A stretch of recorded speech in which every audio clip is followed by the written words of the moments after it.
The first time Tobias Walker looked at Hazel Holloway, he did not look away, and that alone was enough to change everything.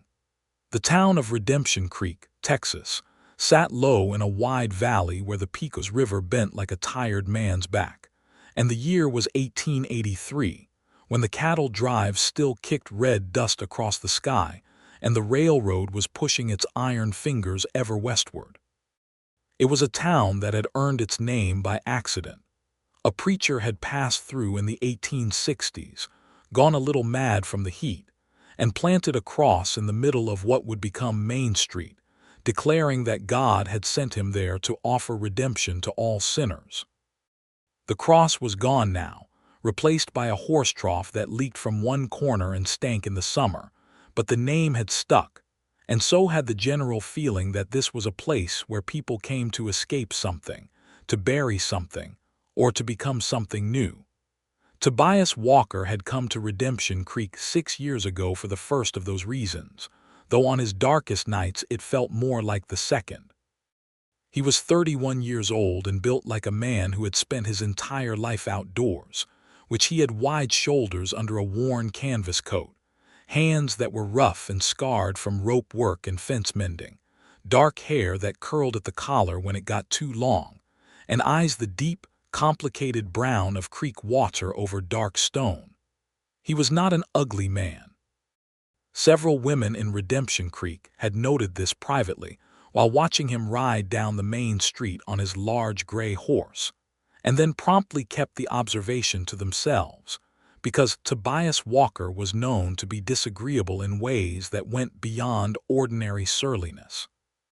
He ran a cattle operation on a spread of land about 3 miles outside of town, working with 2 ranch hands who had learned over the years that the best approach to their employer was to do their jobs well, collect their wages, and avoid asking questions. He bought his supplies from Harker's General Store every 2 weeks, paid what he owed at the saloon where he drank his one whiskey of the evening standing at the bar, tipped his hat to no one, and had not, as far as anyone in Redemption Creek could recall, said anything to any living soul that was not strictly necessary or strictly unpleasant for a period of approximately 6 years. It was not always so. People who had known Tobias Walker in his earlier years, and there were few enough of them left in Redemption Creek, most having moved on or died off, could remember a time when he had laughed easily, when he had been the kind of young man who helped a neighbor mend a fence without being asked and brought a bottle of good whiskey to do it. They remembered him in 1877, the year he had married Clara Holt at the small whitewashed church at the edge of town, remembered how he had looked at her standing in a shaft of afternoon light, remembered the way he had touched her hand like she was made of something holy. And they remembered, too, what had happened the following year, the fever that came through the valley in the spring of 1878, the way it had taken Clara before the wildflowers had fully bloomed, and the way it had taken their infant son 3 days after her, a small helpless boy who had not lived long enough to be named by anyone but his parents in whispered conversation in those final hours. After that, Tobias Walker had gone somewhere that most people could not follow, somewhere behind his own eyes, and he had stayed there. He was not violent. He was not a drunk. He was simply gone in the way that a fire is gone when it stops burning. The wood is still there. The ash is still there, but the warmth has left entirely. So when Hazel Holloway walked into the Red Oak Saloon on a Thursday evening in late October of 1883, carrying a single worn leather bag, and wearing a dress that had once been green but had faded to the color of sage after too much washing, the first thing she did was look around for the most solitary table in the room, spot the one in the far back corner where Tobias Walker sat alone with his whiskey, and a scowl that had been cultivated with all the care most men gave to their gardens, and walk directly toward it. Every single person in the Red Oak Saloon watched her do this. Some watched because she was new in town, and newcomers were always of interest. Some watched because she was a woman entering a saloon alone, which still raised eyebrows even on the frontier where the rules were looser than they were back east. And some watched because they knew that the table she was heading toward belonged, by unspoken law, to Tobias Walker, and they were curious with the specific gleeful anticipation of people who are about to watch someone else make a very interesting mistake. Hazel Holloway reached the table, looked at the single whiskey glass sitting on it, looked at Tobias Walker and said, "I am going to sit here if you do not mind, and possibly if you do mind, because every other table is taken and my feet hurt so badly I could cry." Tobias Walker looked up at her.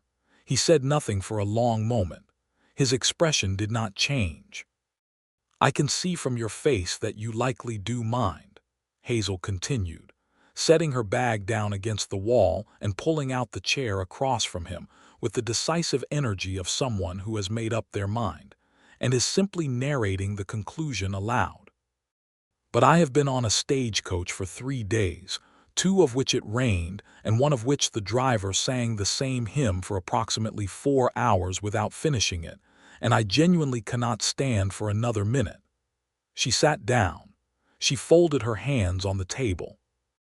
She looked at him with eyes that were a clear, remarkable hazel, a green-brown that shifted in the lamplight, behind a face that was pretty in a straightforward, unsentimental way, the kind of pretty that came from good bones and an expression of frank intelligence, rather than any particular effort at ornamentation. She was 26 years old, though she carried herself with the easy confidence of someone a decade older, and there was something about the set of her chin that suggested she had already survived several things that would have knocked a lesser person sideways. Tobias Walker continued to say nothing. "You do not have to talk to me," Hazel said, perfectly pleasantly, reaching forward and helping herself to the small dish of salted peanuts that had been sitting untouched on the table.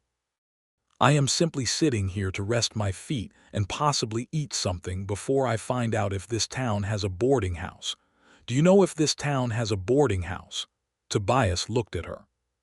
He looked back at his whiskey glass. Then he looked at her again, and something happened in his expression that even he would not have been able to fully name, some small, involuntary shifting, like the first crack in ice in early spring, which sounds like nothing at all but means that something enormous has already changed.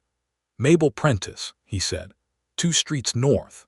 His voice was low and rough from disuse, the way a road sounds that has not been traveled in a long time, passable, but clearly not maintained. Hazel blinked. She had not actually expected him to answer. "Thank you," she said, and she smiled. And it was the kind of smile that did not ask for anything back, that was simply given freely like a hand held out to a stranger without any expectation of reward. Tobias Walker looked at that smile and felt something shift further in the deep, locked places behind his ribs, and then he finished his whiskey, stood up, and left the saloon without another word, because 6 years of practiced isolation was not going to dissolve in an evening just because a woman with tired feet and hazel eyes had sat down at his table and smiled at him like the world was a reasonable place. But he left the dish of peanuts. He did not know why he left it. He simply did not take it with him the way he would have on any other night, moving to the bar to be done with his drink before heading home. He just left it on the table where she was sitting and went out into the cool October dark and rode his gray horse back to his ranch and spent a longer than usual time unsaddling the animal and rubbing him down, doing the familiar work of his hands while his mind turned over, for no reason he could account for, the exact color of a pair of eyes in lamplight. Hazel Holloway had come to Redemption Creek for a job. This was the plain and practical truth of her situation. She had been working as a schoolteacher in a town called Garrett's Crossing, 3 days east by stage. But the school board in Garrett's Crossing had decided that they could no longer justify the expense of a teacher given the latest drought, and so had let her go with 2 weeks' wages and a handshake from a man who had been too cowardly to look her in the face while doing it. She had heard, through the particular grapevine that connected schoolteachers across the Texas territories, that Redemption Creek was in need of a new teacher the previous one having departed in some haste following an unspecified disagreement with the mayor's wife. And so she had packed her bag, climbed onto the stage, and come west with the calm practicality of someone who has learned not to spend too much emotional energy on circumstances she cannot change. She was 26 years old. She had been born in Missouri to a schoolteacher father and a mother who read every book she could lay her hands on, and she had been educated accordingly, which was to say thoroughly, and without many of the gaps that formal schooling of the era left in girls' knowledge. Her parents were both gone now, her father taken by the same kind of ordinary terrible luck that took so many people in those years, her mother 3 years after. She had no siblings. She had a small amount of savings in a cotton cloth purse and a trunk of books following her by freight wagon, which she considered, entirely accurately, her most important possessions. Mabel Prentice's boarding house was exactly where Tobias Walker had said it would be, which Hazel thought well of, because people who give accurate directions are to be trusted in a way that people who give vague directions are not. Mabel herself was a small, round woman in her 50s with the watchful eyes of someone who had been running a boarding house long enough to have catalogued every variety of human nature, and she sized Hazel up in approximately 30 seconds before showing her to a clean room with a window that looked out onto a yard where 3 chickens lived. "You the new school teacher?" Mabel asked, setting a candle on the dresser. "I hope to be," Hazel said carefully. "I'm here to speak with whoever makes that decision." "That would be Alton Briggs," Mabel said, in a tone that conveyed a great deal of information with great economy. "He is the mayor. He is not a bad man, but he is a small man in the ways that matter, and his wife thinks the school should be used for church socials when it is not being used for school, which it mostly is not because the last teacher left in such a hurry she did not even return the key." "I see," said Hazel.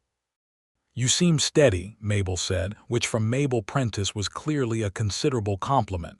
"Sleep well. Breakfast is at 6. Hazel did sleep well despite everything, which was characteristic of her.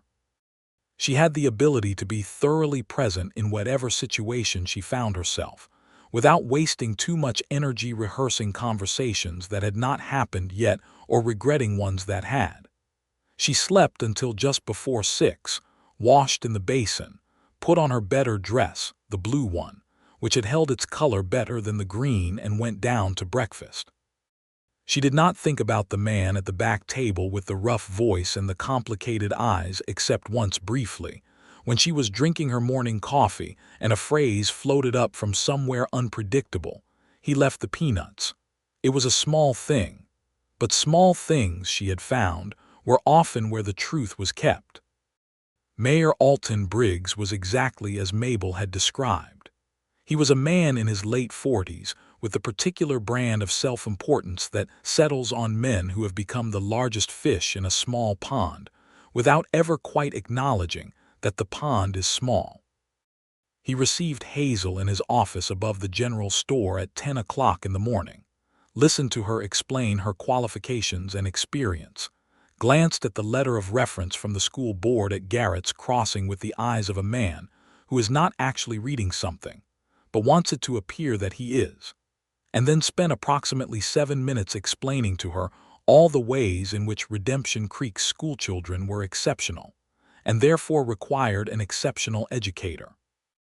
Hazel nodded in all the right places and said the right things and accepted the position at $22 a month, which was slightly less than she had been making at Garrett's Crossing, but which was sufficient, and shook Alton Briggs's hand, and walked back out onto the main street of Redemption Creek with the knowledge that she was employed, which meant she could stay, which meant she had, at least for the foreseeable future, a place to be in the world. The school itself was a one-room building at the western edge of town, built of rough-cut timber with a plank floor and 12 desks arranged in uneven rows, and a wood stove in the corner that was going to need serious attention before the winter set in properly.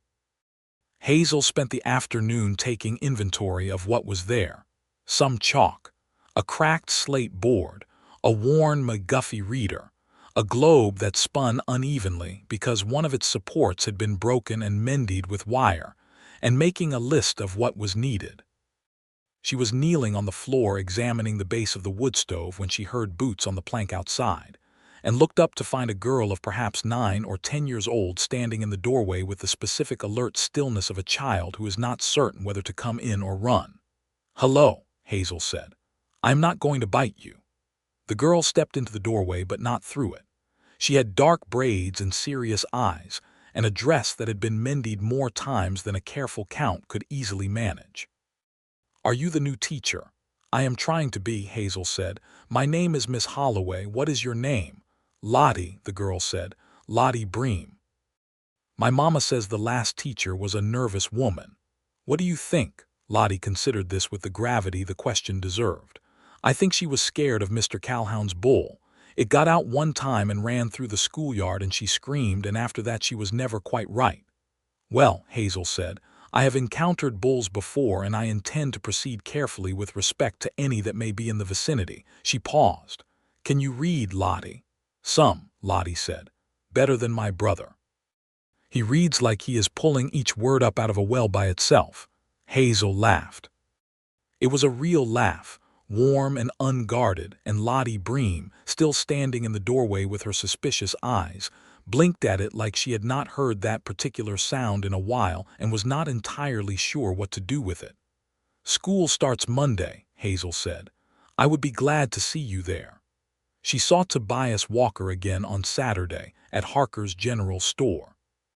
She was there buying chalk and the particular kind of thick-gauge wire she needed to repair the globe's base, because she had discovered that the closest thing to a hardware shop in Redemption Creek was Harker's back room, which contained a wonderful and bewildering assortment of goods acquired through unclear means.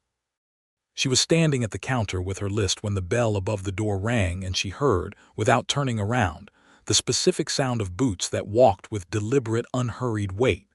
Earl Harker, behind the counter, straightened slightly. "Mr. Walker," he said, in the tone of a man greeting a customer he was relieved to see because they always paid on time and terrified to see because they never seemed pleased about anything. Hazel turned around. Tobias Walker stopped inside the door. He had his hat in his hand and his canvas coat was dusty from the ride-in, and he looked, in the clear Saturday morning light coming through Harker's front window, even more thoroughly contained than he had by lamplight in the saloon, like a building that has been shuttered up and boarded over from the inside. He looked at her. Something moved behind his eyes quickly, like a fish in deep water. "Miss Holloway," he said. It was the first time he had addressed her by name, though she had not told him her name in the saloon, and therefore he had learned it through other means, which meant he had, at some point and for some reason, asked about her.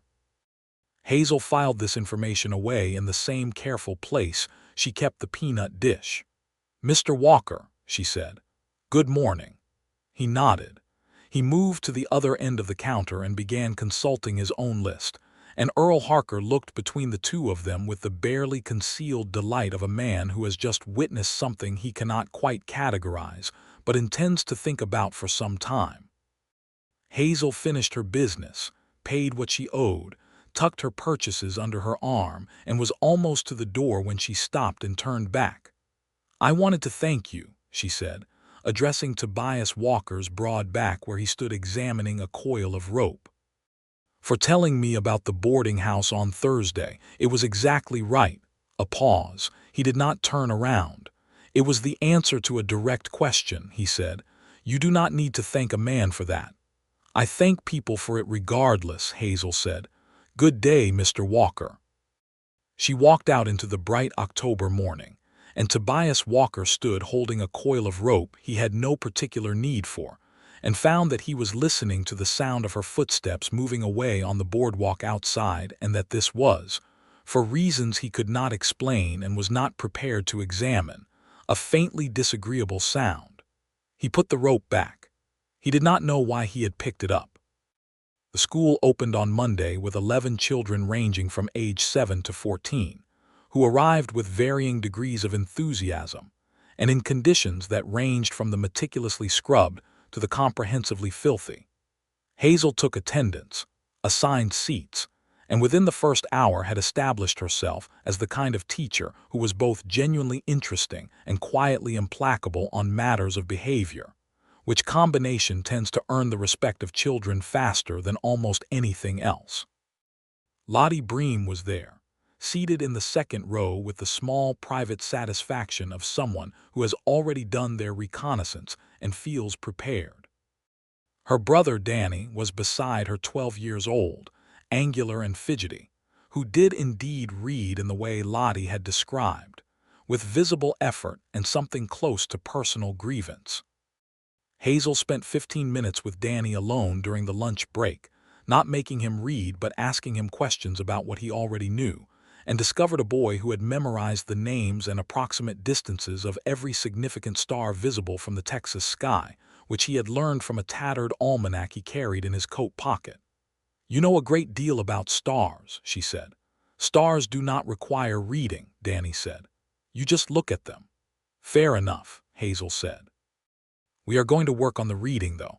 I think you will find it less painful than you anticipate." Danny looked at her with 11-year-old skepticism. "The last teacher said reading was a joy and a gift." "It can be," Hazel said. "But I think for right now it is also just a tool, and tools do not need to be joyful to be useful. You want to know about stars? Well, there are books about stars. When you can read them easily, you will know more about stars than the almanac ever told you." Danny looked at this from several angles. Then he went and sat back down without agreeing to anything, which Hazel took as a promising sign. The first 2 weeks of October passed in the particular way of new beginnings, dense, with small things that each required attention, with the learning of names and habits, and the careful calibration of oneself to a new place. Hazel grew to know Redemption Creek in the way you grow to know a place when you are living in it rather than passing through. The way the light hit the main street at 4 in the afternoon, going golden and specific. The way the Pecos River smelled on the evenings when the wind came from the south. The way Mabel Prentice, who was in possession of more information about more things than any official record in the county, would let slip useful pieces of knowledge over the breakfast table with the offhandedness of a dealer discarding cards. It was Mabel who told her, on a Monday morning in mid-October when the first genuine cold had crept down from the north overnight, and the yard chickens were huddled against the fence, that Tobias Walker had a wife and son buried in the churchyard. "I was not asking about him," Hazel said, which was not entirely accurate because she had mentioned noticing him in the store on Saturday. "No," Mabel agreed, pouring coffee with the tranquility of a woman who has made her point and does not need to belabor it. Hazel sat with this information through the school day, not in any intrusive way but simply as a piece of context that settled into the larger picture she was constructing of this town and its people. She thought about what it meant to carry a thing like that for 6 years, to hold it so tightly and so privately that it became indistinguishable from your own bones. She had known grief. She had grieved for her parents genuinely and deeply, but she had not known grief like that, the kind that takes the specific shape of a life you were supposed to have and didn't. She understood, though she had no particular reason to, why he never said a kind word. It was not cruelty. It was armor. It was the way a burned man doesn't reach toward fire, even when the fire is not hot and the reaching would cost him nothing. She did not pity him. She was careful about this. Pity was a soft, sideways thing, and what she felt for Tobias Walker was something more direct and more respectful than that. She recognized him, the way you recognize a certain quality of light even when you are seeing it in a new place. She did not, however, have any particular plan. She was not the sort of woman who made plans of the kind that involved other people's hearts without their knowledge. She simply went about her days, and if those days occasionally included a stop at the Red Oak Saloon in the early evening, because it was the only establishment in Redemption Creek that served hot food after 5 o'clock, and if she sat wherever there was space available, and if the table at the back corner happened to be available on 3 occasions in the following 2 weeks, well, These things were what they were. The first evening she sat at his table again, Tobias Walker said nothing to her for a full 20 minutes. Hazel ate her dinner and read a folded newspaper she had borrowed from Harker's store and did not appear to notice the silence, which was either very genuine or very well performed, and either way had the effect of draining some of the tension from it. Eventually he said, "How is the school?" She looked up. He was looking at his whiskey glass. "Good," she said. 11 children, a wood stove that needed cleaning, which I have addressed, a globe that needed its base mended, which I have also addressed.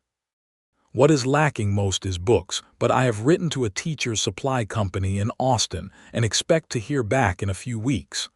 A silence. "Danny Bream read aloud for the first time today without stopping in the middle," she added. "He read a whole paragraph about the rings of Saturn. He turned approximately the color of that wall, but he finished it." Something changed in Tobias Walker's face. It was not quite a smile. It was the place just before a smile, the precursor, the slight easing of the muscles around the mouth and eyes that suggests the possibility of a smile exists somewhere in the vicinity. If you were not paying very close attention, you would miss it entirely. Hazel was paying attention. "The Bream kids lost their father 2 years ago," Tobias said. "Lena Bream has been running that homestead on her own. She is a capable woman. I can see it in the children," Hazel said. "They have the look of people who have been taken seriously." He looked at her then fully for the first time in a directed way, not the sideways glancing recognition of their previous encounters, but a direct, frank assessment, as if she had said something that required him to look more carefully at the person who had said it. It lasted perhaps 3 seconds. Then he looked away again. "What brought you to Redemption Creek?" he said. It was the first personal question he had asked of anyone, as far as anyone in the Red Oak could later recall, since sometime around 1879. Hazel told him, plainly and without unnecessary drama, the school board, the drought, the stage, the singing driver. She made the story slightly amusing without making it seem as though she was performing amusement. He listened with his hands wrapped around his glass and the careful attention of someone who does not listen to many things and so listens completely when they do. When she finished, he said, "You seem settled for someone who just arrived." "I settle quickly," she said. "I have had to." He did not ask what she meant by that, but she watched him file it away, the same way she had filed away the peanut dish and the fact that he had learned her name. Outside the Red Oak, a cold wind was coming down from the north and carrying with it the smell of the first hard freeze, and inside the lamp above their table cast a warm gold circle that contained, for the time being, just the two of them and the space that was slowly, careful inch by careful inch, becoming something other than distance. In the 3rd week of October, a man named Hector Gaines arrived in Redemption Creek. He was a cattle broker from Abilene with a wide hat and a louder voice than the town was accustomed to. And he took a room at Mabel's boarding house for 3 days with the stated intention of purchasing cattle from the local ranchers and the unstated but evident intention of purchasing at the lowest possible price. He called on Tobias Walker on the 2nd morning, riding out to the ranch with his wide hat and his notebook and his broad smile, and Tobias stood in his yard and listened to the offer, which was 20 cents per head less than the fair market rate, and said, "No." Gaines smiled wider. "I think you have not considered the convenience of a direct sale, Mr. Walker. No driving the cattle to Abilene yourself, no, no," said Tobias. Gaines went away.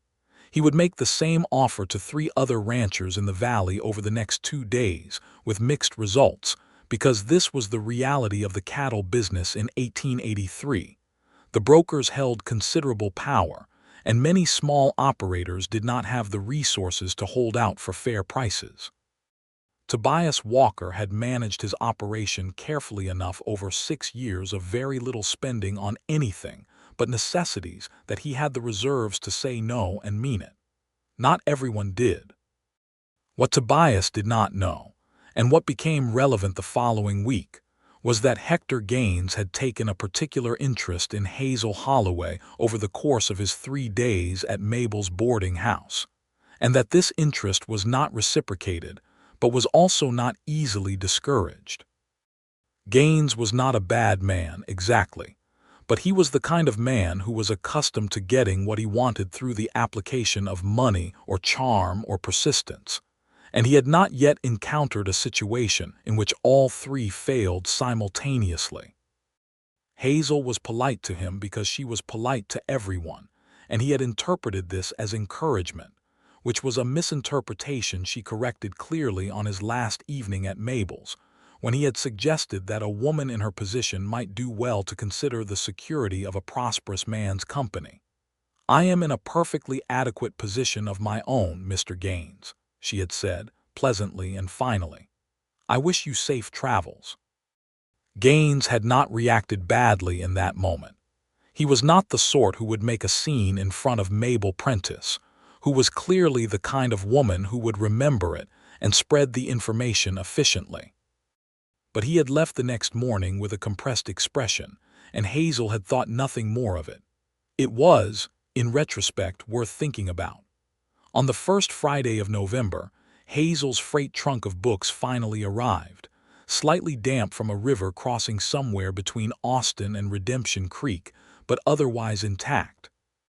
She spent the entire Saturday morning in the school, unpacking them onto the shelf she had asked Danny Bream to help her build along one wall, a project that had taken all of the previous Thursday afternoon, and had resulted in Danny demonstrating a genuinely impressive facility with a hammer, and saw that Hazel intended to compliment to his mother at the first opportunity. She was still there at noon, arranging volumes in a way that made sense to her particular mind, not quite alphabetical, not quite by subject, but a combination of both that accounted for age appropriateness and thickness, because in her experience with children, the thickness of a book was a significant factor in whether they would pick it up when the schoolhouse door opened. She expected Danny, who had said he might come back to see the finished result. It was Tobias Walker. He stood in the doorway with his hat in his hand, which she had noticed was something he did indoors, always removed the hat, held it, as if keeping his hands occupied was important. He looked at her, at the books spread around her on the floor and filling the new shelf, at the chalk drawings she had made on the board with some of the children on Monday that she had left up because they were good, a long winding map of the Pecos River as the children understood it, labeled in several different handwritings. "I heard the books arrived," he said. Hazel sat back on her heels. "They did. Would you like to see them?" He came inside. He moved through the room with the particular careful way of a large man in a small space, stopping at the shelf and looking at the spines. He reached out and touched the cover of a thick green volume, an illustrated natural history she had acquired secondhand from a departing colleague in Garrett's Crossing. He did not open it, just touched it with one calloused finger, the way you touch something that surprises you. "We had a shelf of books," he said. "When I was a boy, my mother read to us." Hazel waited. She had learned in the preceding weeks that the important thing with Tobias Walker was not to fill his silences too quickly, because the silences were often where he was doing the actual speaking. "She read to us every Sunday evening," he continued, still looking at the shelf. "All 7 of us crammed in around the stove. She read Scott and Dickens and something by a woman whose name I never learned, about a house in New England." He stopped. He put his hat back on. "I thought I would come and see if you needed anything repaired," he said, in the flat, practical voice he used when he was retreating from something personal. "The Bream boy mentioned there was a window latch that was not closing properly." Hazel stood up, brushing sawdust from her skirt. "There is," she said. "The second window on the north side. I would be very grateful." He fixed the window latch. He fixed, while he was at it, a loose board in the floor near the front row of desks, and rehung the front door, which had been sitting slightly crooked and letting in a draft. He did these things with the competent quiet of a man who is used to solving physical problems with his hands and finds it a comfortable alternative to other kinds of problem solving. And Hazel continued arranging books and did not make the mistake of fussing over him or making it into something more than it was. When he was done, She offered him coffee from the small tin pot she had warming on top of the now excellent wood stove. He took it without comment and stood by the door holding the cup in both hands, and she sat in one of the student chairs because there was no other seating, and they drank their coffee in a silence that was unmistakably comfortable. "There are 23 books on that shelf now," she said eventually. "I want to get to 40 by spring." "What kind?" She thought about it. "More fiction. The children have plenty of practical texts. What they are missing is the kind of reading that lets you live in someone else's life for a while. That kind of reading changes people." He was quiet for a moment. "It does," he agreed, very quietly, as if this was something he had not intended to say out loud. The early November days came down cool and blue, and something was building between them that neither of them was naming yet, though anyone watching would have been able to see it. The way two people begin to orient toward each other, the way plants orient toward light, the way conversations acquire a specific gravity that pulls them deeper than either party entirely planned. Tobias Walker came to the Red Oak on Tuesday and Thursday evenings. Hazel came on Tuesdays, Thursdays, and Fridays. The table at the back had, by unspoken and universal acknowledgement, become theirs, in the way that certain things in small towns become understood without ever being officially decided. He did not stop being a taciturn man. He did not become, overnight, someone he was not. But he began to talk, in the spare, careful way of someone who has not talked in a long time and is relearning how, the way you use a muscle that has been still, with caution, and then with increasing confidence. He talked about cattle and the changing state of the range as more settlers came west, and the old open grazing lands were slowly being fenced. He talked about the weather with the detailed attention of someone whose livelihood depended on it. He talked once about a hawk that had taken up residence in one of his barn's high beams, a red-tailed hawk that had no apparent plan to leave, and described the bird with an accuracy and a kind of sideways affection that Hazel found unexpectedly moving. She talked to him about the children, about what she was noticing in their learning and their lives, and he listened in the complete way he had, and occasionally offered a piece of information, a family circumstance, a history, a connection between families that was useful to her in the way it is useful to a person navigating a new landscape to have someone explain the terrain. One evening in the second week of November, Pete Calloway, one of the cowboys who ran cattle for a larger operation west of town, sat down at a table near theirs and made a comment to his companion, not addressed to Hazel directly, but clearly intended for her hearing, about what kind of schoolteacher spent her evenings in a saloon. Hazel looked up from her conversation with Tobias and regarded Pete Calloway with a calm, level attention that could have grown something simply from the quality of the light it generated. "The kind," she said, "who works from 7 in the morning until 4 in the afternoon, Mr. Calloway, and has eaten very little since lunch, and is having a perfectly respectable meal and conversation in a public establishment." Pete Calloway reddened. His companion developed a sudden interest in his drink. Tobias Walker had gone very still beside her in the way of someone deciding between two responses, and after a moment he settled back and there was something in his expression, when he looked at Hazel, that had not been there before, something that was respect and something else, something warmer and less categorizable, some involuntary shift in the color of how he saw her. "He is a fool," Tobias said, quietly enough that only she could hear. "He is insecure," Hazel corrected, equally quietly, which is nearly the same thing but not quite, and the difference matters if you are trying to understand people accurately. He looked at her. "Are you always trying to understand people accurately?" "I try," she said. "It is harder than it sounds."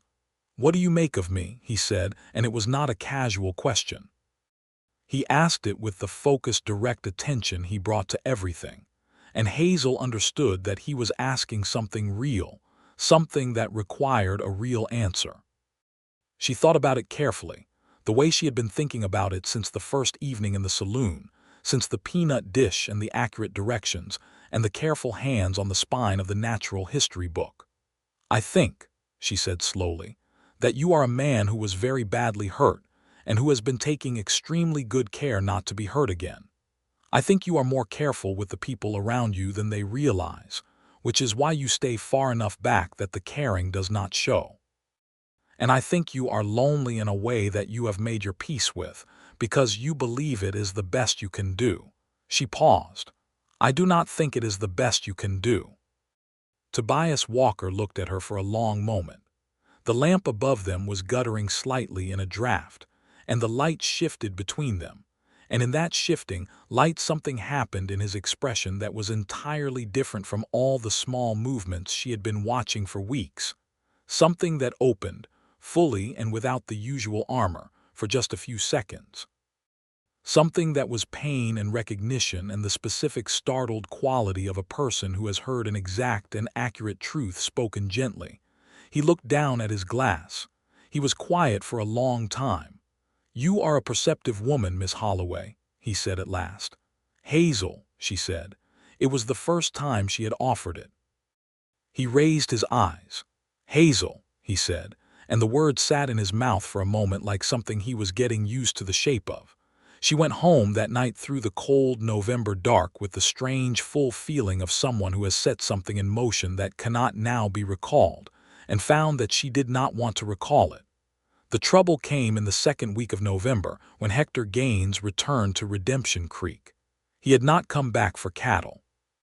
He had come back because he had made some inquiries after his departure and discovered that Hazel Holloway had no family in the territory, no particular ties beyond her recent employment, and was therefore, in his calculation, a woman in a vulnerable position who might be persuaded to reconsider his earlier suit if the approach were more carefully managed. He presented himself to Mayor Briggs first, with vague talk about potential business investment in the town, which Briggs received with the eager gullibility of a small man being courted by what appeared to be a larger one. Then he went to Mabel's and took the same room, and at breakfast the following morning sat across from Hazel and said, with a smile that was calibrated to appear disarming, that he had been thinking about their previous conversation and believed there had been a misunderstanding. Hazel put down her coffee cup. "There was not," she said. "I think you are a woman who values directness," Gaines said, leaning forward, "and I can respect that. I am a direct man myself. I am in a position to offer you a great deal security, comfort, a home in Abilene that is more than a rented room, Mr. Gaines," Hazel said with a pleasant precision that could have cut glass. "I have been direct with you and I will be direct again. I am not interested in your proposal, I am not confused about that position, and I do not expect to become confused about it. I would appreciate it if we could manage the remainder of your stay here as two adults who can eat breakfast in the same room without incident." Gaines smiled. He nodded. He drank his coffee. That evening, Hazel arrived at the Red Oak to find Tobias already at the table, which was unusual. He typically arrived after her on Thursdays. He had a second glass of whiskey in front of him, which was also unusual. She sat down and looked at him and understood from the particular quality of his stillness that he already knew. "Mabel told you," she said. "Mabel tells me things when she thinks I ought to know them," he said, "which is not often, but when she does, she is right." "I handled it," Hazel said. "I know you handled it," Tobias said with a directness of his own. "You are entirely capable of handling it. That is not what He stopped. He looked at his glass. "I simply wanted to know," he said. Hazel looked at him steadily and felt something warm move through her chest like the first real heat of a stove in a cold room. "Now you know," she said. "If he bothers you further," Tobias said. "If he bothers me further," she said, "I will let you know." A pause.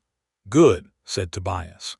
It was the most he had expressed of a feeling toward her without naming it, and they both sat with it, and the evening stretched out comfortable and warm around them, and Hazel thought, with a clarity that surprised her by its absence of uncertainty, that she was in the early stages of loving this man, and that this was an entirely reasonable thing to have happened. Gaines did, in fact, bother her further. in a way that was less direct and therefore more difficult. Over the next 3 days, he had conversations with Mayor Briggs, conversations that Hazel was not party to, but heard about through the economy of small-town information, in which he suggested that the school's new teacher, while technically qualified, might have a temperament that made her unsuitable for the role, and that he knew of a young man in Abilene who had a teaching certificate and might be willing to take the position for a somewhat lower salary. Briggs, to his partial credit, did not immediately act on this, but the conversation apparently planted a seed of doubt that manifested on a Wednesday afternoon when he appeared at the school near the end of the day with a nervous cough and the specific expression of a man about to do something that he knows is small, but has convinced himself is practical. He told Hazel that he had received some concerns about her approach to instruction and felt it might be worth reviewing whether the position was a good fit. Hazel stood at the front of her own classroom, which was at that moment in the process of being swept and tidied by Danny Bream, who did this on Wednesdays as a sort of informal trade for the extra reading lessons she had been giving him, and listened to Alton Briggs with the careful attention she gave to everything, and said, "What concerns, specifically?" Briggs did not have specific concerns.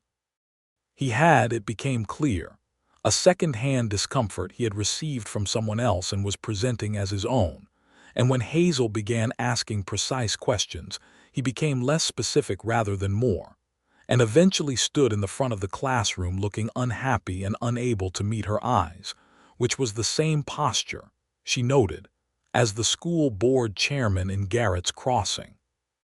Danny Bream had stopped sweeping and was watching this exchange with the focused interest of a 12-year-old who is learning something about the world. "Mr. Briggs," Hazel said, after it became clear that the mayor had run out of vagueness to hide behind, "I would very much like to know if there is a genuine concern about my teaching, because if there is, I want to address it. But if the concern is actually that a man I declined to marry twice is attempting to engineer my dismissal, then I think you and I should discuss that directly." Briggs turned a specific color. "Hector Gaines is a cattle broker who visited this town last month," Hazel continued calmly, "made an offer for cattle that several of your ranchers declined because it was below fair market price, and then made a personal proposal to me which I also declined. He has returned, and he is talking to you. I will let you draw your own conclusions about the coincidence." Briggs stood in the room for another moment, then said he would look into the matter and excused himself with a cough that was no longer quite as nervous as the original one, being now somewhat different in character, being the cough of a man who has realized he has nearly been made a fool of. Danny Bream waited until the mayor was out the door before he said, "That was like watching someone take apart a bad fence." Hazel considered this comparison and found it apt. "Put the broom back," she said, "and thank you for the help today." That evening she told Tobias about the exchange at the school, not dramatically but simply and completely, and he listened with the dark water stillness of his deepest attention, and when she finished he said, with a quietness that had weight to it, "Briggs will not make trouble for you. He is a practical man under the vanity, and he knows a full school is better for the town than an empty one." "And Gaines," she said. Tobias was quiet for a moment. "I will speak to Gaines," he said. Hazel opened her mouth to say that was not necessary, and then looked at his face and understood that this was not him acting out of a belief that she could not handle it herself. He had already said plainly that he knew she could. This was him saying, in the only way he currently knew how to say it, that what concerned her concerned him, and that he wished to stand in the field with her rather than watch from a distance. This was him stepping out from behind 6 years of careful walls. "All right," she said. What Tobias said to Hector Gaines the following morning, in the street outside the boarding house, was brief and not a threat, but contained in its brevity and its delivery, the kind of certainty that well-managed men recognize as more persuasive than any threat. Gaines left Redemption Creek before noon that same day and did not return, which Mabel Prentice noted with the private satisfaction of someone who has monitored a situation and seen it resolve correctly. It snowed the first time in the last week of November, early for that part of Texas, a light snow that did not stick but turned the valley briefly soft and white before melting to mud by afternoon. Hazel stood at the schoolhouse window with a class of 11 children behind her, who had collectively abandoned all pretense of working on the geography lesson she had assigned, and watched the snow come down. "All right," she said, turning around. "Put on your coats. 5 minutes." She took them outside into the schoolyard and let them stand in it, the way you let children stand in snow, because the experience of first snow is worth more than any lesson she could have given them inside. And she stood at the edge of the yard with her face tipped up and her eyes closed, and the snow landing cold and brief on her cheeks, and felt the particular happiness of someone who is exactly where they are supposed to be, doing exactly what they are supposed to be doing in a place that has, in 6 weeks, become something resembling home.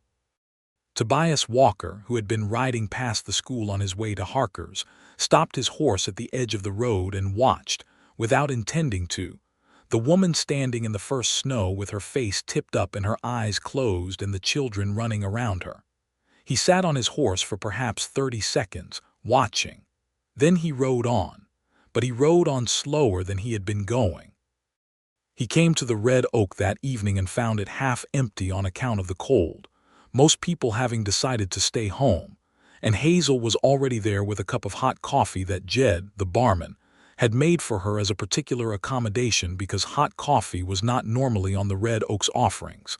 But Hazel had asked once, pleasantly, and Jed had made it, and had been making it for her ever since. Tobias sat down. Jed brought his whiskey without being asked. "I saw you with the children today," Tobias said, "in the snow." "I let them go outside," she said. "First snow deserves acknowledgement." "My mother used to do that," he said. "Stop the day for first snow." He wrapped his hands around his glass. "She said some things were more important than whatever you thought you were supposed to be doing." "She sounds like a wise woman," Hazel said. "She was." He looked at the table. "She died when I was 19. That was the first time I understood that the people you love most are not somehow protected from ordinary terrible luck." The room was quiet.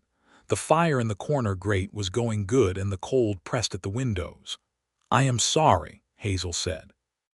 "It was a long time ago," he said, and then, more quietly, "the second time I learned that lesson I was 25. That one," he stopped. She waited. "That one I have not gotten over," he said. It was the first time he had acknowledged, directly, what had happened. Not the facts, those were known, but the ongoing reality of it, the continuous present tense of carrying something that does not become smaller with time, only more familiar. "I know," she said gently. "I know you haven't." He looked up at her. His eyes in the firelight were very dark and completely unguarded for the first time since she had known him, and she thought, with the particular clarity of people who are paying full attention, that this was what he actually looked like behind all the careful weathered distance. This was who was still in there, in the deep rooms where 6 years of grief had not been able to reach. "I think about it differently," he said slowly, as if working out the words as he went, "since you came." He seemed to surprise himself with this. He looked briefly as if he might retreat it, then he didn't. Hazel reached across the table and put her hand over his on the table, not as a claim or a demand, but as what it was, a hand placed simply and truthfully on the hand of someone she did not want to be at a distance from anymore. He went very still. Then, carefully, the way a man handles something he is afraid of breaking through inattention, he turned his hand over and held hers.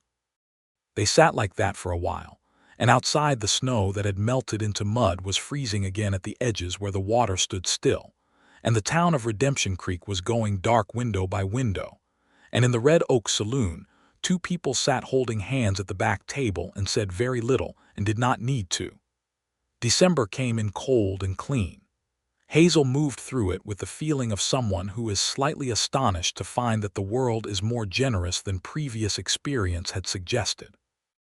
Tobias Walker, for his part, moved through December in the manner of a man who is simultaneously relieved and terrified by the thing that is happening to him. The way a man who has been cold for a very long time feels when warmth returns, which is not entirely comfortable because the returning feeling includes the feeling of all the places that had gone numb.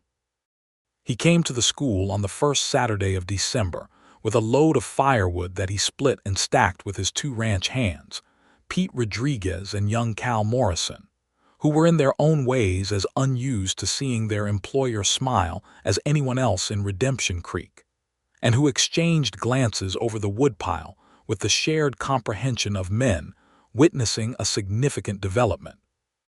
He came on the following Saturday and helped Danny Bream add another shelf to the schoolroom wall, and the Saturday after that he came simply because he had developed the habit, and because the school on Saturday mornings when Hazel was there had a quality to it that he had not encountered anywhere in 6 years.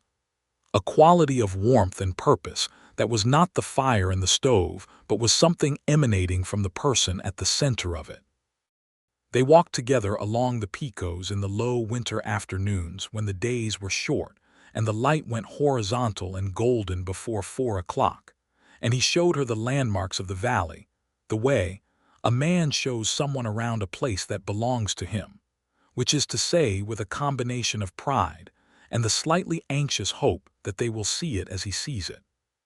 He showed her the cliff face 2 miles north of town, where a particular family of prairie falcons had nested every year for as long as anyone could remember, and the bend in the river where the water slowed enough to freeze in the deepest cold, and the hill to the east from which, on a clear day, you could see approximately 40 miles of the Pecos Valley rolling away in its browns and golds and muted greens. She looked at it all with her clear hazel eyes and the frank attention she gave to everything, and he watched her looking at it and felt, for the first time in years, that the land he lived on was something worth showing. "It is beautiful here," she said, on the hill looking east. "I used to think so," he said. He paused. "I think so again." She looked at him, and what passed between them in that look was something that did not require words, being already too large for words, the recognition of two people who have found, against the odds of everything that has previously happened to them, their particular person in the world. He kissed her for the first time on a Wednesday evening in the middle of December, standing outside Mabel's boarding house in the cold with the stars enormous overhead and their breath making small clouds in the air. It was not a sudden or impulsive kiss. Nothing about Tobias Walker was impulsive, and nothing about Hazel Holloway was someone who would have wanted it to be, but rather the inevitable expression of something that had been building since the first evening, which is to say it was exactly the right kiss for those two specific people.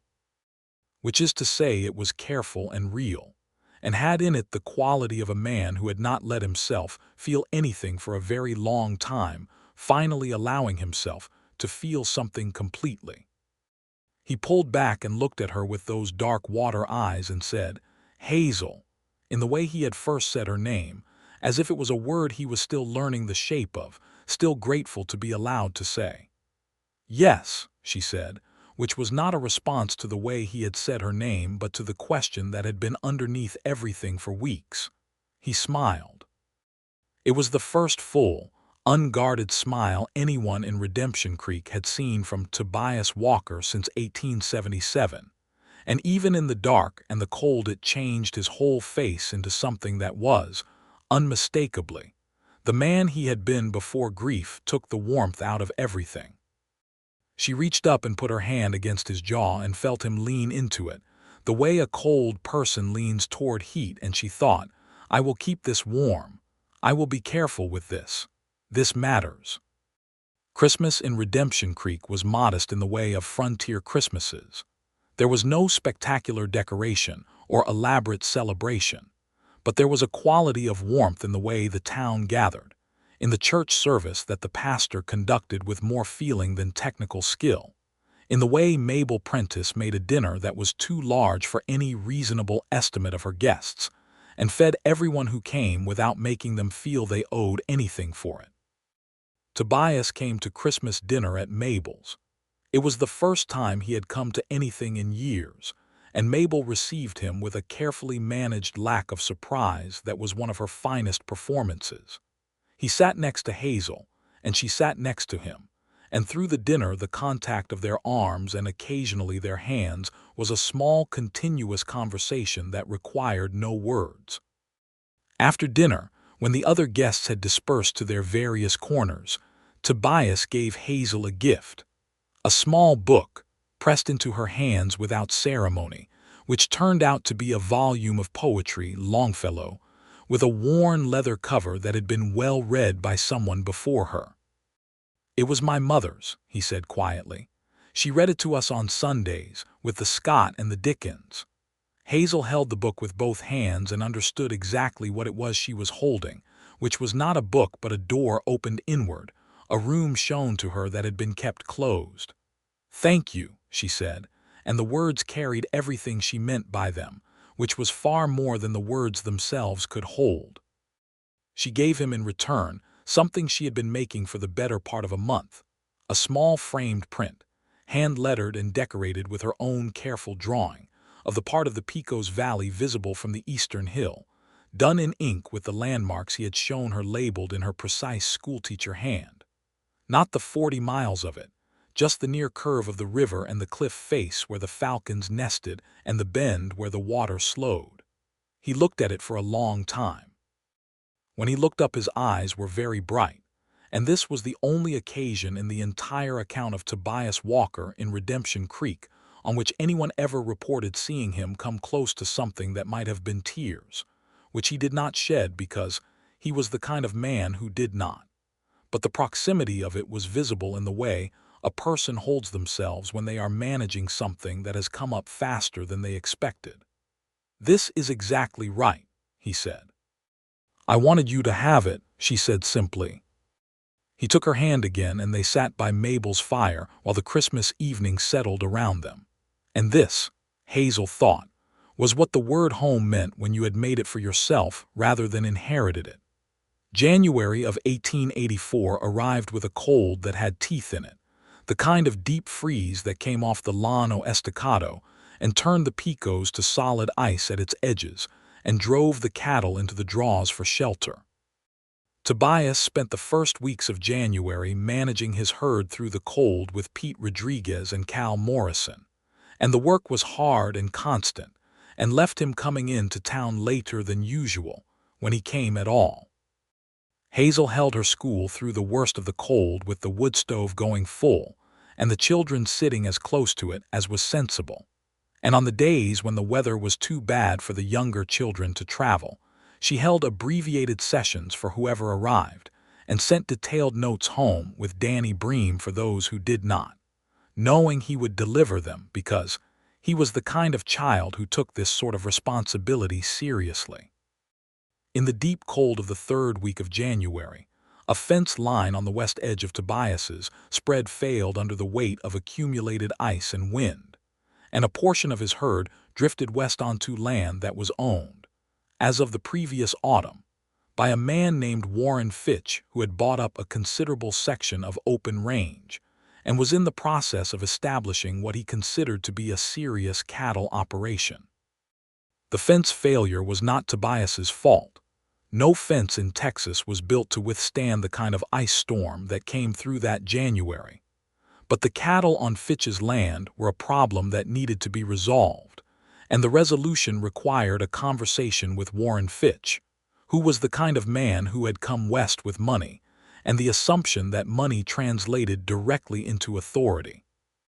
Tobias rode over to Fitch's property on a cold, gray January morning and had the conversation in Fitch's yard, and the conversation was civil in the way that two men can be civil when they both know that the civility is doing a great deal of structural work. Tobias retrieved his cattle. He repaired the fence line himself over 2 days of brutal cold work, with Pete and Cal on either side of him, all three of them working in silence broken only by the necessary words of the task. Hazel knew about this because Tobias told her. On the first Thursday evening in February, when the cold had eased enough to make the walk from the boarding house to the Red Oak something other than an ordeal. He told her not to complain or be reassured, but simply because she was now the person he told things to, which was itself a remarkable change in a man who had been telling no one anything for 6 years. "Is Fitch a problem that will continue?" she asked. "Possibly," Tobias said. "He wants more land. He will buy it if he can and take it if he thinks he can get away with it. There are men like that on every frontier." "What will you do?" "Hold my ground," he said. "It is my land. I have the deed and I have held it through 6 years of difficulty without selling, and I do not intend to start now." She nodded. She believed him absolutely, which was one of the things he had found most disorienting about Hazel Holloway, the completeness of her faith in what he said and who he was, delivered without sentimentality or performance, simply as a fact she had established and saw no reason to revisit. "Are you well?" she said, because she could see in the set of his shoulders that the 2 weeks of hard, cold work had cost him something, and because she had learned to ask directly rather than circle around. He looked at her. "Better now," he said simply. She reached across the table and covered his hand, the way she had done the first time, and he turned his palm over and held hers, the way he had done every time since. Spring came to Redemption Creek the way it always came to that part of Texas. Not gradually, but in sudden decisive rushes. A warm week in March that had the cottonwoods along the river putting out the first pale green. Then a cold snap that killed half of it. Then a warm front in early April that came up from the Gulf and turned the whole valley irrevocably green overnight. Wildflowers came up in the scrub and along the roadsides, the yellow of the senecio and the white of the prairie fleabane and the flat sprawling purple of the sage, and the light changed from the flat bright light of winter to something more golden and slanted that made everything look briefly like the best possible version of itself. Tobias asked Hazel to marry him in April, standing in the schoolyard on a Friday afternoon after the children had gone home. He did not make a speech. He was not a man for speeches.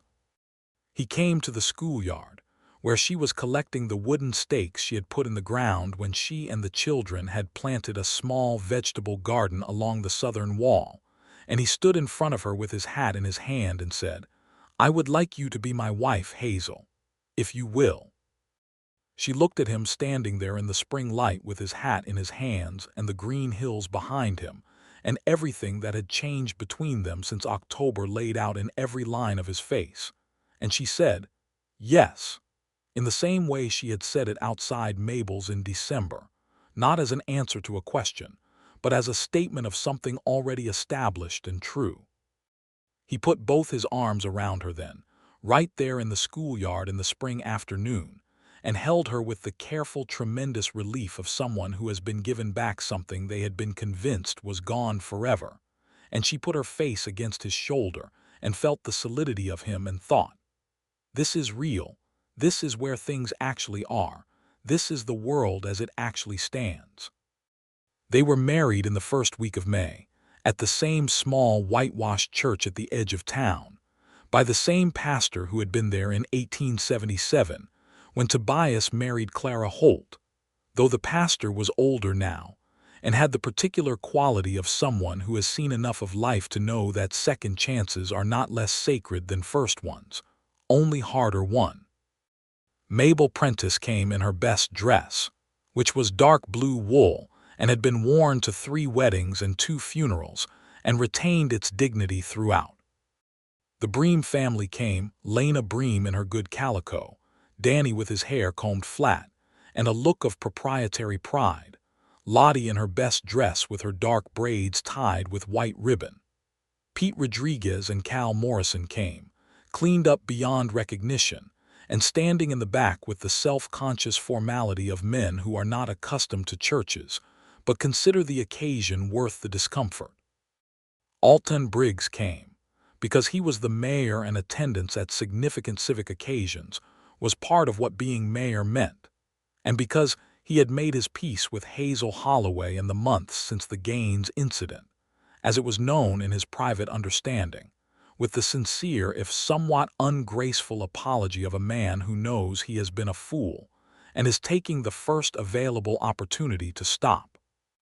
The 11 children of Redemption Creek School came in a rustling, excited group because school had been let out for the occasion, and because several of them had developed a personal investment in the outcome of their teachers' romantic situation that went beyond normal interest in adult affairs. Hazel wore a dress of ivory cotton that Mabel had helped her sew over the preceding weeks, with a small bunch of the early spring wildflowers that Tobias had picked that morning from the hillside east of town, tied with a piece of ribbon that had been Mabel's contribution. She walked up the aisle of the small church with the clear, steady step of someone who knows exactly where she is going, and when she came to stand beside Tobias Walker at the front of that church, she saw in his face, looking at her, the same thing she had seen in December outside Mabel's door, that full, unguarded expression that was the true version of him, the version that had survived everything. The pastor read the words and they said the words, and Tobias put a ring on Hazel's finger, a simple gold band that had belonged to his mother, which he had kept in the back of his bureau drawer for 21 years, which he had taken out the morning of this day and looked at for a long time before putting it in his coat pocket. "I do," said Tobias Walker, and his voice was steady and clear and completely sure. "I do," said Hazel Holloway, who was, by the end of the sentence, Hazel Walker. Lottie Bream, in the third row, pressed her lips together hard because she was 9 years old and had decided not to cry, and then promptly cried anyway, which she resolved to blame on the flower pollen from the pastor's windowsill arrangement. The spring continued, and with it, the life of two people who had found each other against the odds of all that had previously happened, and were now in the process of building something together with the same care and deliberate attention they had brought to everything from the beginning. Hazel moved into Tobias's ranch house at the edge of May, and what she brought into that house, her books, her careful way of being fully present in any room, her morning coffee ritual, her habit of reading aloud from whatever she was currently reading in the evenings, were things that worked their way into the fabric of the place quickly and entirely, the way spring light works into rooms that have been shuttered for winter. The ranch house had been lived in but not inhabited, if the distinction makes sense. It had been a place where Tobias ate and slept and got through each day, but not a place that had warmth in it beyond what the stove provided. Hazel changed this not through any single dramatic action, but through the accumulated weight of presence, the way presence changes spaces. A jar of wildflowers on the table, books on the shelf that had held only account ledgers, the sound of her voice reading in the evenings, her laughter over breakfast when Pete Rodriguez's old dog, who considered himself the senior resident of the property, staged what could only be described as a protest against the new sleeping arrangements. Pete Rodriguez and Cal Morrison adjusted to the new configuration of ranch life, with varying degrees of smoothness. Pete, who was a straightforward and practical man of 30, adjusted quickly and well, having recognized from approximately the second week of November that the change in his employer was for the good and had every intention of continuing. Cal Morrison, who was 20 and had arrived at the ranch a year previous as a drifter looking for work, adjusted with the particular combination of shyness and transparency of a young man who has no context for the kind of domestic peace that was now on display in front of him, and found it both foreign and strangely affecting.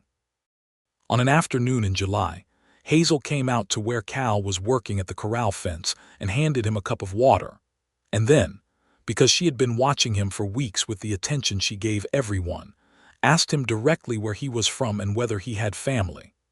Cal Morrison, who had not been asked this by an adult in longer than he could clearly remember, answered her with the surprise and gradual openness of someone who had been waiting, without knowing it, to be asked. He was from Kansas, he said.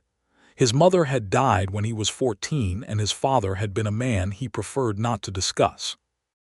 He had worked his way south and west and had been at the Walker Ranch for a year and considered it the most stable and decent situation he had ever been in. "Good," said Hazel. "I want you to know you are welcome here." Cal looked at the fence post he was working on. "Ma'am," he said, with the gruffness of someone managing something they were not sure they knew how to manage. She left him to it. But she saw, in subsequent weeks, the small changes in how he carried himself. A little less like someone ready to leave at a moment's notice, a little more like someone who had decided to stay. The summer of 1884 was hot and dry, which was the natural state of a Texas summer, and the cattle work was hard, and the school was closed for the summer as schools were, and Hazel turned her attention during those months to the community in the broader sense. She helped Mabel Prentice organize a summer lending library in the boarding house parlor, a small enterprise that consisted of Hazel's spare books and a sign in the window, which was not a grand institution, but which was the only thing resembling a library within 60 miles, and which was used by more people than Hazel had expected. She helped Lena Bream with the harvest of the small garden plot behind the Bream homestead on several Thursday mornings, because she had learned that Lena Bream had the particular pride of a capable woman who was managing alone and would not ask for help, but would accept company offered in a way that did not feel like charity. She attended the summer community meetings at the church, which were ostensibly about practical matters: water rights, the condition of the road to the north, the question of whether Redemption Creek ought to apply for a post office, but were actually about the ongoing negotiation of life in a small community, and in which Hazel quickly became known as someone whose opinion was worth hearing, because she gave it only when she had something useful to say, and said it clearly when she did. It was at one of these meetings, in the heat of August, that the question of Warren Fitch came to broader attention.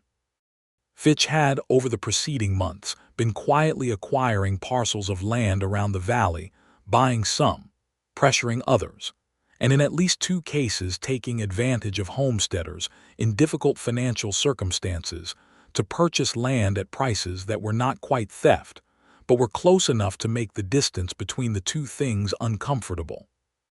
The small ranchers and homesteaders of the valley were not individually powerful enough to resist this, but collectively they understood the pattern that was forming: the slow accumulation of Fitch's land toward a controlling position in the valley's water access, which in a dry country was the most fundamental kind of power there was. Tobias Walker, who had been watching Fitch with the attentive wariness he brought to things he considered real threats, sat in the church that August evening and made the first public speech of his tenure in Redemption Creek, a speech that was not long but was specific and accurate and contained in its precision the quality of someone who has been thinking about this carefully for some time and is now prepared to say what they think. He laid out the pattern. He named the purchases and the pressures. He suggested that the collective of valley ranchers and homesteaders needed to act together to protect the water access that was critical to all of them, and proposed that they make a formal filing with the county to establish common water rights before Fitch could move to acquire the relevant parcel. The room was quiet when he finished, and then not quiet, in the good productive way of people who recognize that someone has named a real problem and is proposing a real solution. Hazel sat in the back of the church and listened to her husband speak, and felt the particular pride that is not about possession but about recognition, the pride of seeing someone be what they actually are, in full, in front of other people. The filing was made. The county reviewed it and granted it in October. Fitch did not go away. He was not that kind of man. But the specific threat he had represented to the valley's water was neutralized. And while he continued to operate in the area, he did so under constraints that limited his ability to harm others in the ways he had been doing. Tobias came home from the final county meeting that settled the matter in late October, which was exactly a year after Hazel Holloway had first walked into the Red Oak Saloon, and found her in the kitchen of the ranch house, reading by the lamp with the dog from Pete Rodriguez's old dog lying at her feet. The dog had made a complete reversal on the question of Hazel's presence in the house somewhere around June, and had decided that she was, in fact, exactly where she was supposed to be. He sat down across from her and said, "It is done." She put down her book and looked at him. "Good," she said. He looked at her in the lamplight, in the kitchen of the house that had been only a place to get through days for 6 years and was now thoroughly something else, and said, "A year ago this week." "I know," she said. "You sat at my table," he said, "and I could not have told you why I answered your question instead of ignoring it, or why I did not move to another table, or why I left the peanuts." She smiled. The lamplight moved across her face. "You left the peanuts," she agreed. He reached across the table and took her hand, both hands, held them in both of his, and the calloused roughness of his palms against hers was one of her favorite textures in the world. "Thank you," he said, "for sitting down." She turned her hands over and laced her fingers through his. "Thank you," she said, "for not making me stand." November of 1884 brought cold again, and with it the news that Hazel was carrying their child, which she told Tobias in the morning with the directness and the quiet, clear happiness of someone for whom this was both wonderful and simply, practically true. He was standing at the kitchen table when she told him, and he went very still in the way of someone receiving something that they had not known they were allowed to hope for. And then he crossed the room and put both arms around her and held her for a long time without saying anything, which was its own complete sentence. They told Mabel Prentice, who received the information with the satisfaction of someone watching a sequence of events resolve exactly as they should. They told Pete Rodriguez, who responded with a gruff warmth and immediately began, apparently instinctively, building something in the barn that turned out on inspection to be a cradle, assembled without comment or fanfare from spare timber on a series of Sunday afternoons. They told Cal Morrison, who turned a deep red and said congratulations 3 times before apparently deciding that was enough. They told the Bream family at Sunday dinner, to which they had begun inviting Lena Bream and the children monthly, because it was good for them all, and because Lena Bream's pie was worth any number of strategic Sunday dinners. Danny was impressively collected about the news for a 12-year-old. Lottie immediately began planning what she would teach the child, which list already included her own views on the management of bulls and the correct way to approach strange horses. The winter settled in, and the baby settled in, and the ranch went through the cold months in its routine of necessary work and necessary rest, and the school opened for the winter term with Hazel teaching until March, at which point she arranged for Danny Bream, who had, over the past year, become something of an unofficial assistant teacher to the younger children, with a patience for explaining arithmetic that surprised everyone including himself, to manage the basic lessons for the final weeks of the school year while she rested. The child was born in the last week of May 1885, a boy, born in the ranch house with the help of the doctor who came out from town and Mabel Prentice, who came because she was Mabel Prentice, and her presence at important events was understood to be part of the natural order of things. He was a solid, healthy boy with dark hair and eyes that would eventually settle into his mother's clear hazel, and they named him Thomas Tom. They called him from the first day Thomas James Walker, the James for Hazel's father. Tobias Walker held his son on the first evening of his life with the same careful, tremendous care with which he held everything. He valued everything that could be hurt by carelessness, everything that required his absolute full attention. He held him for a long time, and Hazel, lying in the bed watching, saw on his face the complicated totality of a man holding a second chance in his hands, and knew that he was also, in some private and necessary way, saying something in that moment to a small boy who had not lived long enough to be older than a memory, was honoring that memory and also releasing something of the terrible weight of it. She did not say anything. Some moments are not improved by words. Tom Walker grew, as children grow in the way of all young things, quickly, in sudden jumps that seemed to skip steps, and with a character that declared itself early and clearly. He had his mother's ease with people and his father's absolute stillness when something interested him intensely. And he had from very early on a particular love for animals that was demonstrated most vividly in his relationship with Pete Rodriguez's dog, which had survived well into Tom's second year with the longevity of old ranch dogs who have decided they are not ready to stop being useful. The ranch grew too, carefully and steadily, in the way that things grow when the person managing them is patient and smart and knows what they want. Tobias added to the herd in years when the grazing was good and held steady in years when it was not. And by 1887, the Walker spread was a respectable operation that sat well in the valley and was known to be run fairly and worked hard. Cal Morrison had, by this time, become something more than a ranch hand and something less than family, which is to say he occupied the specific position that good men occupy in good operations: known, trusted, given increasing responsibility with increasing trust. Tobias had raised his wages twice and given him the small foreman's role that the expanding operation required, and Cal had grown into it with the focus of someone who has found the place they are supposed to be and intends to make the most of it. Hazel returned to the school the autumn after Tom was born, with Lena Bream watching Tom on the mornings she taught, an arrangement that suited everyone and that deepened the friendship between the two women into something that would last the remainder of their lives. The school had grown, Redemption Creek had grown, new families arriving with the steady westward pressure of settlement.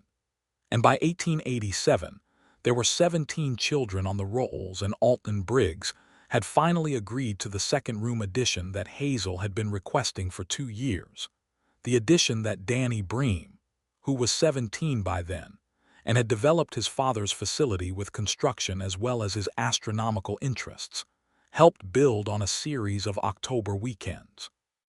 Danny Bream, who had once read like he was pulling each word up from a well, read everything he could lay his hands on by the age of 16, including the scientific journals that Hazel had been ordering from the Austin periodical supply since 1885, and had decided with the clarity of genuine vocation that he wanted to study astronomy and engineering, which were subjects that required university education that was not available in Redemption Creek. It was Hazel and Tobias together who sat with Danny and Lena Bream at the Walker Ranch table in the spring of 1887 and helped them understand what was possible, which included a new university program in Austin that was accepting applicants and offered financial assistance to qualified students. It was Tobias who wrote the letter of character reference, the first personal letter he had written in years, and who sent it to Austin in the same envelope as the application, and who sat in the kitchen with a studied casualness over the following weeks as they waited for a response. The acceptance came in June of 1887, addressed to Daniel Bream, in an envelope with the University of Texas seal, and Danny held it for a moment before opening it, and then opened it with the same focused, deliberate attention he had given to reading since the day he had gotten it right. He read it. He read it again. He put it on the kitchen table of the Bream homestead and looked at it, and then he looked up at his mother, and Lena Bream, who had held her small homestead together with 2 children and no help, and the sheer unyielding force of love and practicality, pressed both hands flat on the table and breathed out, long and slow, and said, "Good, good." Danny left for Austin in September of 1887, on the stage that went east 3 times a week from Redemption Creek's new stage office, carrying a trunk that contained the almanac he had never stopped carrying, 6 books selected from his own growing collection, and a letter from Hazel Walker addressed to the university's science department head. Identifying Danny Bream as the finest student mind she had encountered in her years of teaching, and suggesting that the university was lucky to have him. Lottie Bream, who was 13 and had her own strong opinions about everything, stood at the stage office with her mother and watched her brother's stage go and said nothing at all, which was so unusual as to be its own complete statement of feeling. Hazel put her arm around Lottie's shoulders and Lottie, after a moment, leaned slightly into it, and they watched the stage go together until it was gone around the far bend of the eastern road. The autumn of 1887 and the spring of 1888 passed in the full, busy way of lives that have found their shape and are running in it. The ranch work and the school work and the community life of Redemption Creek, which had grown enough by this point to have a proper post office and a doctor who stayed year-round, and 2 competing churches, and a genuine general store with a second clerk. Tom Walker was 3 in the spring of 1888, a solid, confident boy who had taken to following his father around the ranch, with the determined, tottering purpose of a small person who has decided that whatever his father is doing is the correct activity and needs his supervision. Tobias, who had been terrified and then not terrified, and then quietly overwhelmed by love for this child in the way of fathers who come to it with the full weight of their understanding of how precious and fragile a thing it is, moved through his days with Tom attached to his heel, with the particular combination of patience and affection that, to anyone who had known him in the years before Hazel came, was still faintly astonishing to witness. Hazel was carrying their second child in the spring of 1888, which she told Tobias in the same direct, quiet way she had told him the first time, and which he received in the same way, with stillness and then with both arms and then with a long, settled silence that was the purest form of happiness he knew how to express. This one, born in the winter of December 1888, was a girl, and they named her Clara Mee Walker. When Tobias suggested the name, sitting in the kitchen 2 weeks before the child was due with Tom asleep on the settle and the snow coming down outside, Hazel looked at him across the table for a moment, understanding entirely what he was offering and what it cost and what it meant. "Clara Mee Walker," she said, and smiled. He looked at her steadily. "She would have wanted," he began, and stopped and started again. "She was a good woman. I do not want to pretend she did not exist. But I want our daughter to be her own person with her own life. I just thought the name was a good name." "It is a very good name," Hazel said. Clara Mee Walker came into the world in December with the full-voiced determination of someone who had decided that arrival was an event worth announcing, and was from her first moments entirely her own person, black-haired where Tom was dark, with eyes that settled into her father's deep brown, with a quality of focused intensity that, at 4 weeks old, already suggested that the world was going to have to account for itself in her presence. Tom Walker, upon being introduced to his sister, studied her with the same still, focused attention he had inherited from his father, and then said, with the gravity of a 3-year-old who has reached a considered conclusion, "She is small." "She will grow," Tobias told him. "Will she grow fast?" Tom said. "Fast enough," Tobias said. He was right. Clara Mee Walker grew fast enough, as children do, and by the spring of 1890 she was walking with the decisive forward lean of someone who has somewhere to be, and by summer she was talking in the rapid, connected manner of a child for whom words are tools she has been waiting to use, and the Walker Ranch house was, by that point in its life, a house so full of sound and life, and the ongoing daily warmth of people who were genuinely glad to be where they were, that it would have been unrecognizable to anyone who had known it in the silent years. It was unrecognizable to Tobias Walker himself, in the best possible way. He lived in it now like a man who has moved back into a house that had been empty, and found it more his own for the having been returned to it. He moved through his days with a groundedness that was different from the grim solidity of the grief years, lighter, more present, more capable of being surprised by things that were good. He rode the eastern hill with Tom on Saturday mornings when the weather allowed, the boy up in the saddle in front of him, and showed him the 40 miles of the Pecos Valley the same way he had shown Hazel, the same landmarks, the Falcon Cliff and the Frozen Bend, and the long sweep of the land. Tom listened with the still attention that was his father's gift to him and asked, on one of these mornings in the autumn of 1890, why they always came to this particular hill. Tobias thought about it, looking out at the valley he had held through the hardest years and was holding still, better now. "Your mother showed me this hill again," he said. "I had stopped seeing it." Tom considered this with 4-year-old seriousness. "You can stop seeing things." "You can," Tobias said, "but you can start seeing them again too." Tom looked at the valley for another moment. "I see it," he said. "Good," said Tobias. Hazel was waiting when they got back, standing at the ranch house door with Clara on her hip and a cup of coffee in her other hand. In the late October afternoon light that came low and golden over the hills the way it did each year at this time, catching the copper in her hair and making her look like something out of the best part of any story that had ever been told about this country. A woman who had sat down at a stranger's table with tired feet and hazel eyes and had, one careful inch at a time, given a closed-down man his life back. He rode into the yard, and she looked up at him with the smile she reserved for him, the one that did not ask for anything back. He got down from the horse and lifted Tom down, and Tom ran directly to his mother to report on the condition of the valley. And Tobias Walker stood in the yard of his own ranch in the late October light and looked at his wife and his son and the daughter on her hip, and felt in his chest the full, complicated weight of everything that had led to this. The years of grief, the 6 years of silence. The October evening when a woman with tired feet had sat down across from him, and he had answered her question instead of ignoring it and left a dish of peanuts on a table, and everything had slowly, irreversibly changed. He had not said a kind word to any living soul in 6 years. And then she had sat at his table, and he had forgotten every hard habit he had.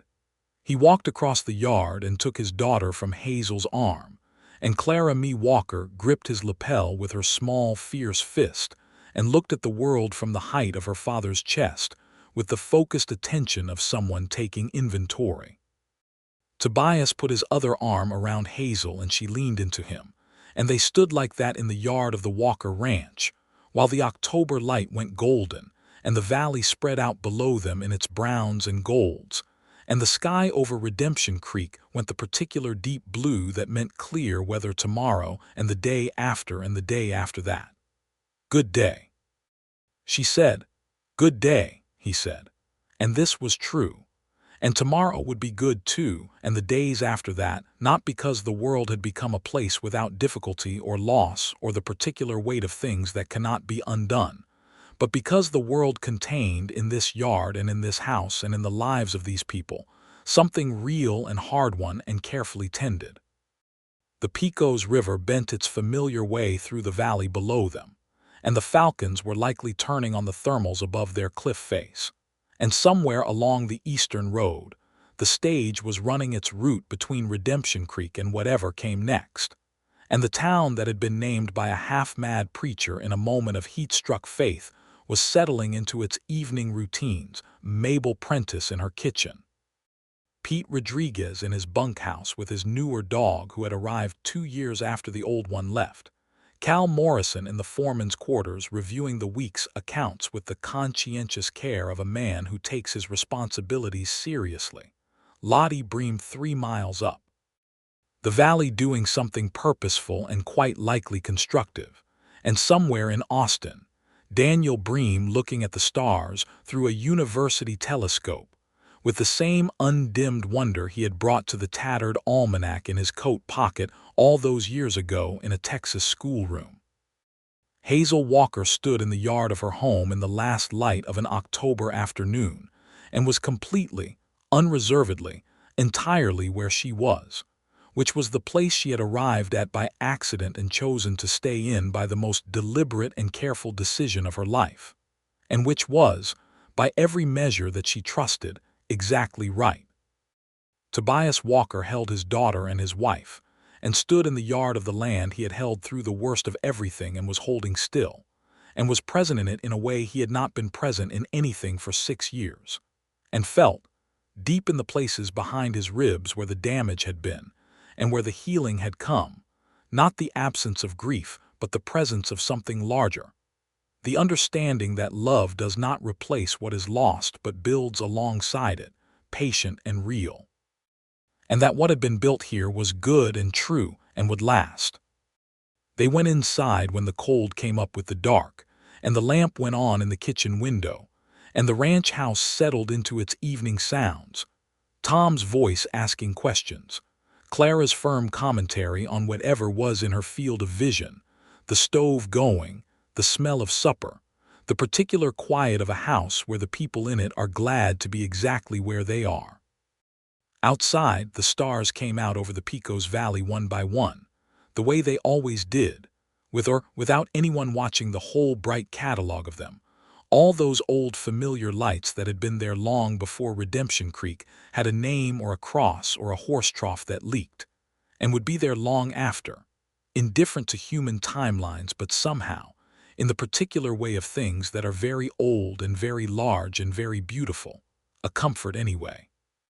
The window of the Walker Ranch house was warm and lit, and inside it 2 people who had found their way to each other through grief and silence and the simple, irreversible fact of a woman sitting down at a stranger's table, were making a life that was ordinary and extraordinary and entirely, completely theirs, which was enough, which was, in fact, everything.